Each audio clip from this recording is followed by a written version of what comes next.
വീണ്ടും വാർത്തകളിലേക്കാണ്. കാസർഗോഡ് തൃക്കരിപ്പൂരിൽ സംഘർഷമുണ്ടായി. പുത്തിലോട്ട് AP സ്കൂളിൽ UDF സ്ഥാനാർത്ഥി സന്ദീപ് വാര്യർ എത്തിയതിന് പിന്നാലെയാണ് സംഘർഷം. LDF UDF പ്രവർത്തകർ തമ്മിൽ വാക്കുതർക്കമുണ്ടായി. സന്ദീപ് വാര്യർ മനഃപൂർവ്വം പ്രശ്നങ്ങൾ ഉണ്ടാക്കാൻ ശ്രമിച്ചെന്ന് LDF പ്രവർത്തകർ ആരോപിച്ചു. വിശദാംശങ്ങളുമായി രതീഷ് വാസുദേവനുണ്ട്. രതീഷ്, എന്താണ് യഥാർത്ഥത്തിൽ അവിടെ സംഭവിച്ചത്? ഇപ്പോഴെന്താണ് സാഹചര്യം? അരുണ്യ, ഈ വാർഡ് നേരത്തെ സൂചിപ്പിച്ച ബൂത്തിൽ സന്ദർശനം നടത്തുന്നതിനിടയ്ക്കാണ് ഇത്തരത്തിൽ സന്ദീപ് വാര്യരും LDF പ്രവർത്തകരായിട്ടുള്ള ബൂത്ത് ഏജന്റുമാരും തമ്മിൽ തർക്കമുണ്ടായത്. അതായത് ബൂത്തിനുള്ളിലേക്ക് സ്ഥാനാർത്ഥി എത്തുന്നത് തടയാൻ ശ്രമിച്ചു എന്നതാണ് സന്ദീപ് വാര്യർ പറയുന്ന ആക്ഷേപം.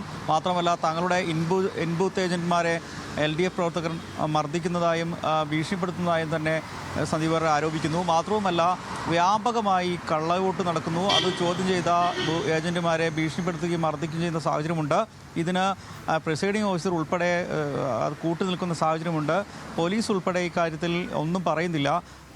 അതായത് UDF പ്രവർത്തകരെ മർദ്ദിക്കുന്ന തരത്തിലേക്കും ഭീഷണിപ്പെടുത്തുന്ന തരത്തിലേക്കും കാര്യങ്ങൾ പറഞ്ഞിട്ടും, മാത്രവുമല്ല പരാതി ഉൾപ്പെടെ കൊടുത്തിട്ടും ചലഞ്ചിങ് വോട്ട് എന്ന നിലയിൽ പോലും ഇത്തരം കള്ളവോട്ടുകളെ കാണാൻ പോലും പ്രിസൈഡിംഗ് ഓഫീസർ തയ്യാറാവുന്നില്ല.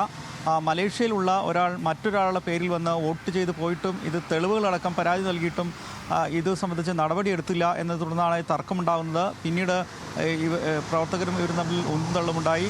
തുടർന്ന് ഏറെ നേരത്തിന് ശേഷമാണ് പോലീസ് ഉൾപ്പെടെ എത്തി ഈ പ്രശ്നം പരിഹരിച്ചത്. വ്യാപകമായി ഇത്തരത്തിൽ തൃക്കരിപ്പൂർ മേഖലകളിൽ ഇത്തരത്തിൽ കള്ളവോട്ട് നടക്കുന്നുണ്ട്. അതിനെല്ലാം തന്നെ തെരഞ്ഞെടുപ്പ് ഉദ്യോഗസ്ഥരും പോലീസുമൊക്കെ കൂട്ടുനിൽക്കുന്നു എന്നാണ് സന്ദീപ് വാര്യരുടെ ഈ ഘട്ടത്തിലെ ആക്ഷേപം. മാത്രമല്ല, ഈ ബൂത്തിലെ വോട്ട് അല്ലെങ്കിൽ തെരഞ്ഞെടുപ്പ് പോളിംഗ് റദ്ദാക്കണമെന്ന് ആവശ്യപ്പെട്ടുകൊണ്ട് കേന്ദ്ര തെരഞ്ഞെടുപ്പ് കമ്മീഷന് പരാതി നൽകാനും സന്ദീപ് വാര്യർ ഉൾപ്പെടെ UDF നേതൃത്വം തീരുമാനിച്ചിട്ടുണ്ട്. എന്തായാലും നിലവിൽ ഈ പ്രദേശങ്ങളിലൊക്കെ തന്നെ ഇത്തരത്തിൽ ഒരു സംഘർഷ സാധ്യത ഉണ്ട്. ഇത്തരത്തിൽ ബൂത്ത് പിടിക്കൽ അടക്കമുള്ള കാര്യങ്ങൾ നടക്കുമെന്ന് UDF കേന്ദ്രങ്ങൾ ആരോപിക്കുന്നു. കൂടുതൽ കേന്ദ്രസേന ഇത്തരം തർക്കബാധിത പ്രദേശങ്ങളിൽ ഇല്ല എന്നും പ്രശ്നങ്ങളില്ലാത്ത ബൂത്തുകളിൽ കേന്ദ്രസേനയുടെ സാന്നിധ്യമുണ്ടെന്നും പ്രശ്നങ്ങളുള്ള ബൂത്തുകളിൽ കേന്ദ്രസേനയുടെ സാന്നിധ്യം പരിമിതമാണെന്നും ഇത്തരത്തിൽ കേന്ദ്രസേന ഉൾപ്പെടെ ഇത്തരം ബൂത്തുകളിൽ അടിയന്തരമായി ഇടണമെന്ന് നേരത്തെ UDF പ്രവർത്തകർ ആവശ്യപ്പെട്ടിട്ടും അത് ബോധപൂർവ്വം ഒഴിഞ്ഞു മാറുകയാണെന്നും ഇത്തരം കള്ളവോട്ടിനുള്ള സാഹചര്യം സൃഷ്ടിക്കുകയാണെന്നുമാണ് സന്ദീപ് വാര്യർ ആരോപിക്കുന്നത്. എന്തായാലും ഇതുമായി തെരഞ്ഞെടുപ്പ് കമ്മീഷനെ പരാതി നൽകി മുന്നോട്ട് പോകാനാണ്